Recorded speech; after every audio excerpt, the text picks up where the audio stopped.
story, big effort is in the single-player campaign, which will cover like something like 30 different scenarios. You follow one character as he goes through a number of adventures.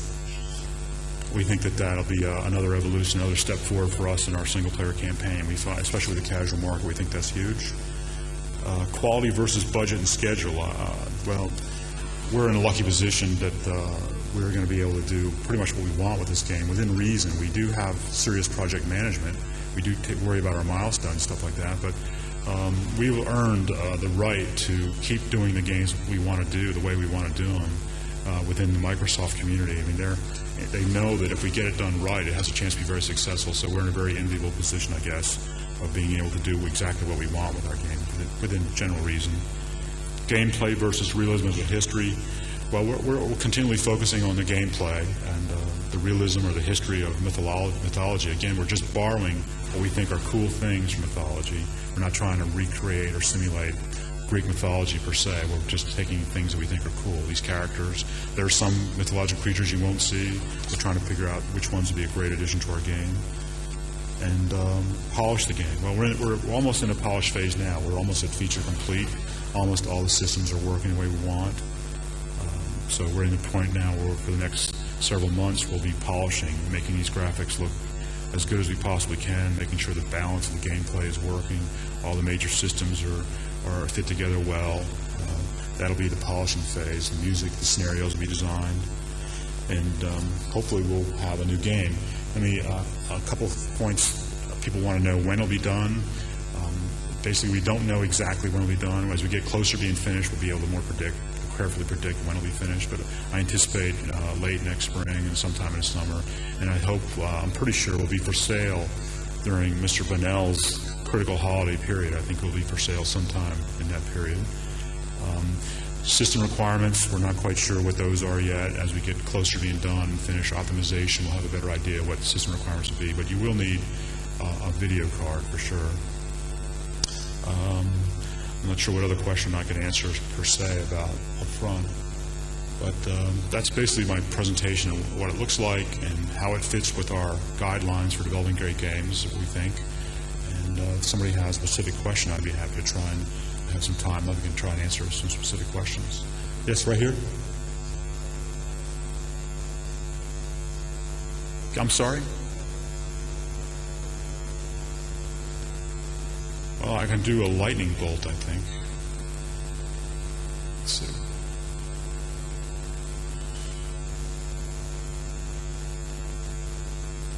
I'm sorry, that's not lightning, that's rain.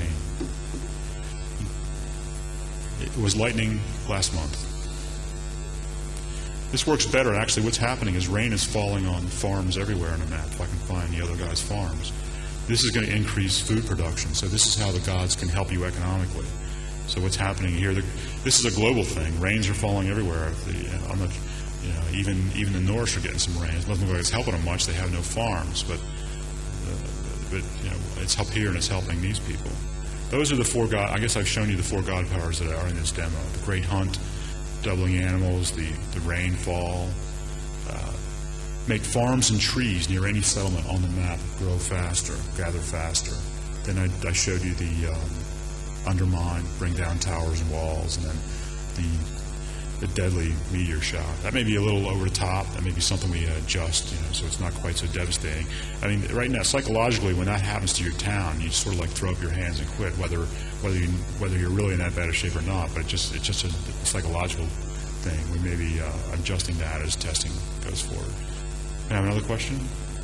Anybody else have a question? Right here.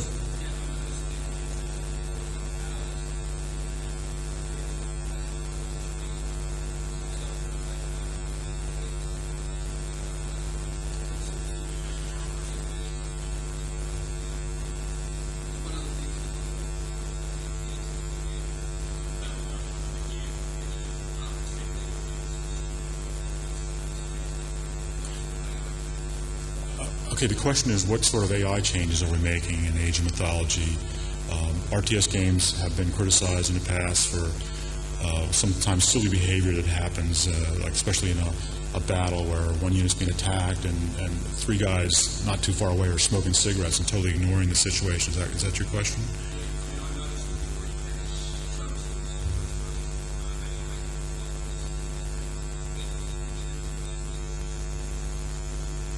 Well, I'm not so sure that the beetle was that smart. He may have just been wandering around, and it just looked like he was smart, to be honest. But we're redoing our AI entirely. We've always prided ourselves on the AI of our games. I know maybe we feel they're good. We think that we give the player a strong challenge. But we're working on a new system of that. We have a full-time designer. Mike Kidd will be designing the scripts for the AI, so that we think they'll be smarter and they'll respond to your game action a little more aggressively and smarter. We think that AI is one of the things that can really distinguish our games in the marketplace, because AI is not a trivial thing to do, especially when you're generating random maps. I think some of our competitors don't make random maps, and one of the reasons is because it's much easier to script the AI to behave when they know where everything is fixed. But when you set up a game where everything can be randomly distributed, that causes a lot of problems for pathing units and stuff like that. I mean, we were intensely aware of pathing in RTS game. Going back to our first game, it was something we heard a lot about pathing. I can't really give you specifics, but I can tell you that it's a major effort. We've got a full-time designer writing scripts. We have software support, and we're trying to make our AI as better than, and another step better. I think we're hoping to do things like levels of difficulty will be associated with a character from mythology or history, and they'll be more and more tough, let's say. And somebody who's really considered tough from a mythological world would be somebody you don't necessarily want to play against. Let me try the Great Hunt over here, see if I can get more deer. And that wasn't very exciting, but more deer appeared. Did that help you with your question?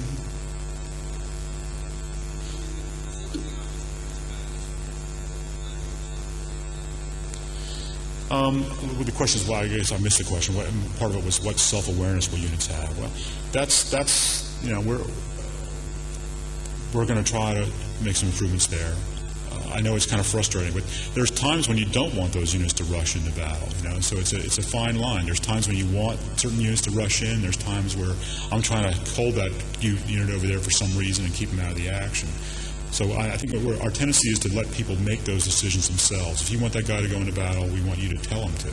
We don't want too many of your army to be rushing around. So we'll do stuff like we'll give them orders. How aggressive do you want this particular person, this unit, this team to be? And they'll respond accordingly. So you'll have to give them some kind of command. This is how I want you to behave in the near term, and change that. Another question? Yes, right here in front.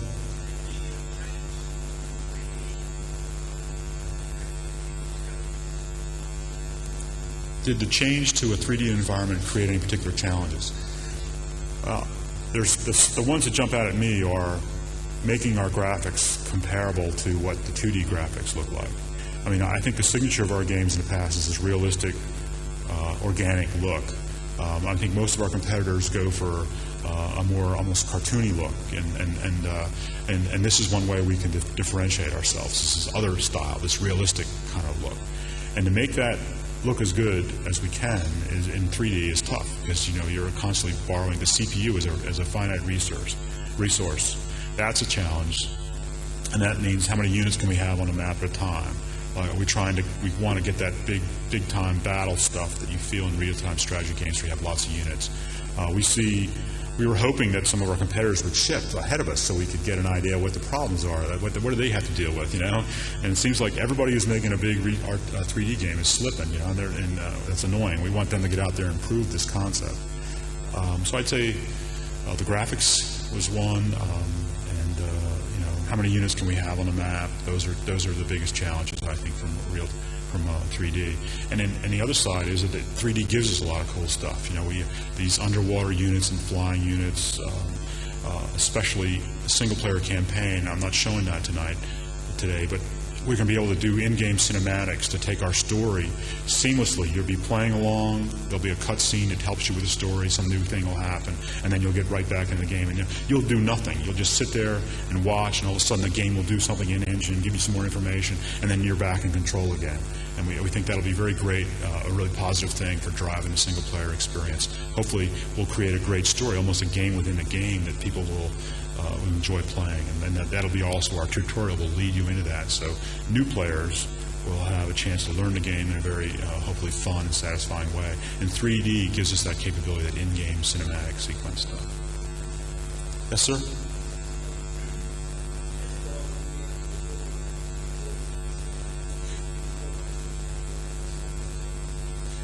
As a god, will we be able to deform the landscape, and if not, why not? That's the question. We anticipate you'll be able to deform the land with these spells. Like, over here, I think there was a meteor hit over here. Now it's all kind of smoothed over, but we have some other god. I'm only showing, I had 4 of the god powers here.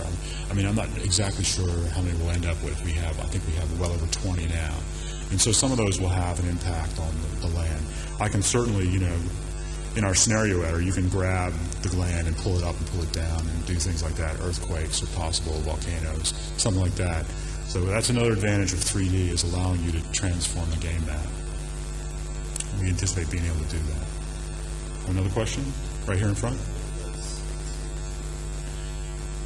This thing right here, this guy? To tell you the truth, I don't know what he does. He's pretty new. I don't have any information on the screen about what he's. There's no rollover help for him. I've used a Scarab, and he's an anti-building guy.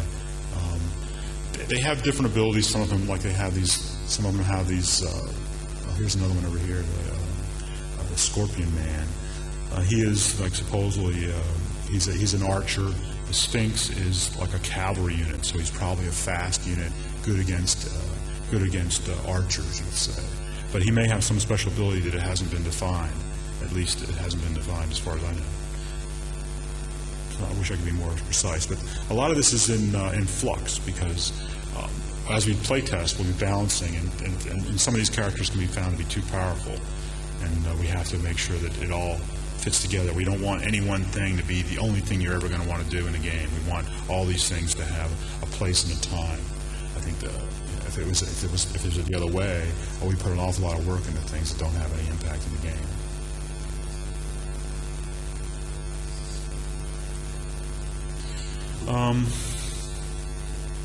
I think I control only player blue, and I forgot how I don't think it's possible for me to change that. Well, that wasn't a good idea, whatever I did there. I don't think I can show you that right now. I have to take some steps in this build. This is a special build we put together to show the game in the world at this particular time. There's other colleagues of mine are showing it at various places in the U.S. especially. We have some screenshots on our website. Maybe they can get an idea from that how they're going to work. Can I have another question?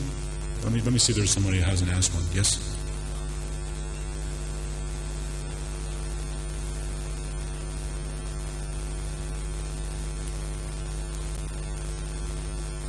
Okay, the question is food and wood. Are there other resources? Like down in this part of the map, if you can see this here, this is like our resource area. Basically, there's still food. This is wood. This is gold. This is your population area here. Population is going down, but basically I have 131 out of 0. And this symbol right here is our favor. We took stone out of the game. If you remember Age of Empires 2, stone's our 4th resource. We removed stone and substituted this favor. Favor you use to call upon the gods. It's use up favor. We have heroes in the game who have different capabilities. Heroes are particularly good against these mythological creatures, and to get heroes requires some favor. And getting the mythological creatures themselves requires favor. And then there are technologies like that are available from your gods. Basically, when you advance through the ages in our game, basically you're going to build a new temple to go through into a new age. And each time you build a temple, you'll get a new god will be part of your pantheon. You'll choose one at the start, your main god, and then you'll choose the rest of your pantheon as you go through the ages. And with each god will come new capabilities, some new technologies you can research possibly, some new things will be given to you outright. Maybe your farms are better, your bowmen are better, more accurate, and you'll be able to research some new technologies. So you kind of shape your civilization going forward as you play by choosing the pantheon of your gods.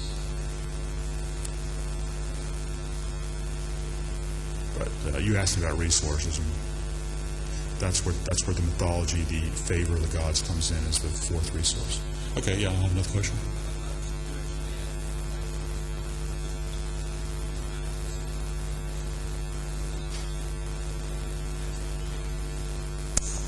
They're moving in formation, and when they go into combat, generally, it's usually like every man for himself, kind of like. That's where it is right now. I mean, I think it helps certainly with pathing if you can put them into formation and move them as a unit rather than try to move all those individuals around. Well, formations will be at least as good as it was in Age of Empires 2. I mean,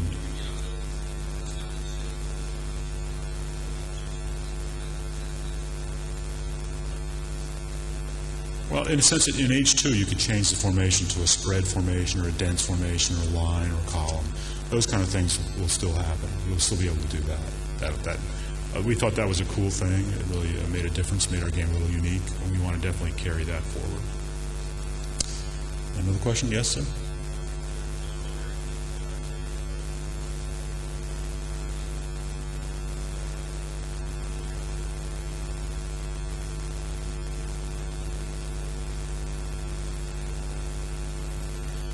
The question is, while we're developing the game, have we given thought to porting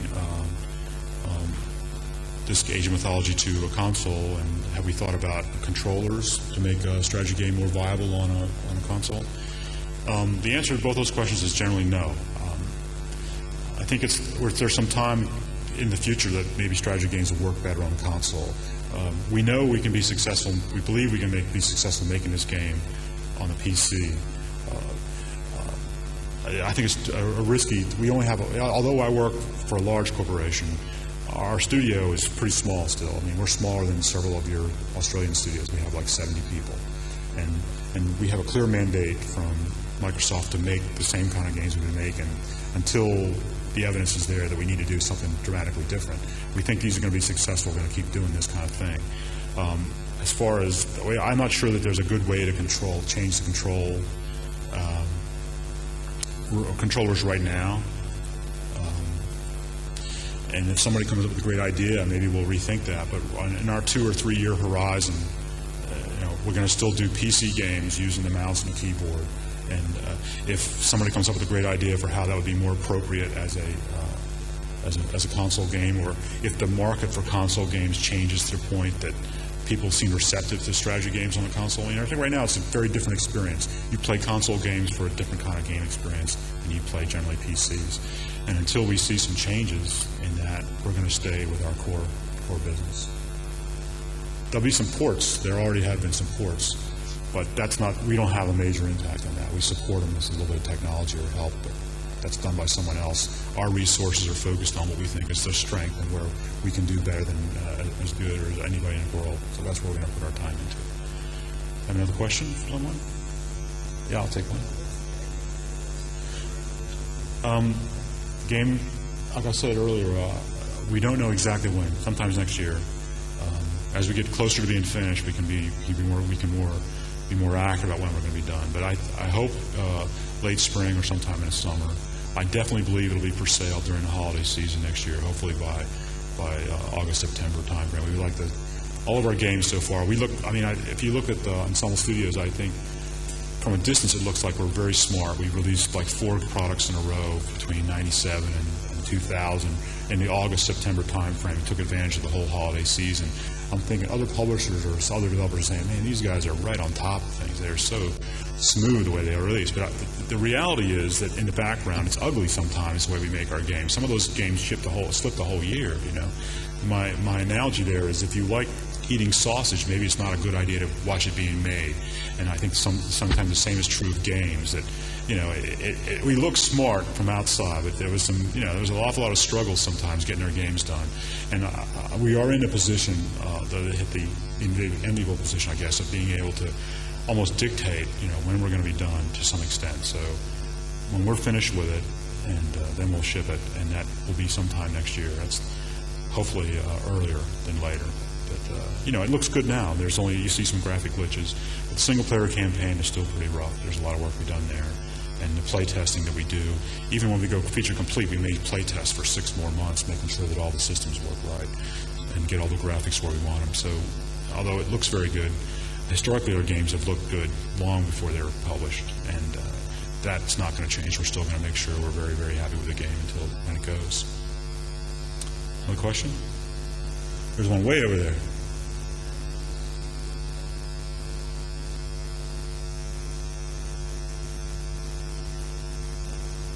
Okay, the question is, we use focus groups to get input on how our game is proceeding, and how do we determine who should be in those focus groups? Is that the question?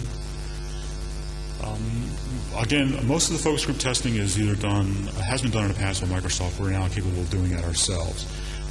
And the focus testing right now is driven by the lady who does our AI design, our interface design. And she kind of decides what information she's trying to gather. So let's say she brings in a bunch of people to look at our buildings and ask people, can you tell me what this building, here's a list of what buildings you're looking at. Which one of these buildings do you think applies to the name? Which one is our archery range? Which one is our barracks? Which one is our town center? And for that kind of testing, she might bring in people who tell us that they've had experience playing Age. But if we want to ask about the single-player campaign, we might bring in people who have never played Age and get a whole different perspective. It depends on what part of the game we're trying to learn about. Can people get into our game and learn how to play? That might be somebody who's never played before. But for something that's more hardcore oriented, like these interface features I'm showing you up here across, these army banners and information available here in the middle. This is a myth unit. This unit was effective in knocking down buildings. If for that information we might want more experienced players, or I think we'll try and target the group we're going to talk to based on the information we're trying to find out. And we're basically interested in trying to find out what hardcore people want to know, and what casual gamers want to know, and what novices. I think if I had three major groups, it would be the hardcore gamers, the casual gamers, and novices. Those are three big chunks of people that we want to know. Are we helping them understand what's going on? Are they having fun with this game? Is there confusion with parts of the game? What can we find a way to get them past a problem they might be having? Okay, that answer your question? Help you? Another question real quick? I can't see anybody. So maybe we're done. Can I show some more? Build some buildings. Let me see if I can do that.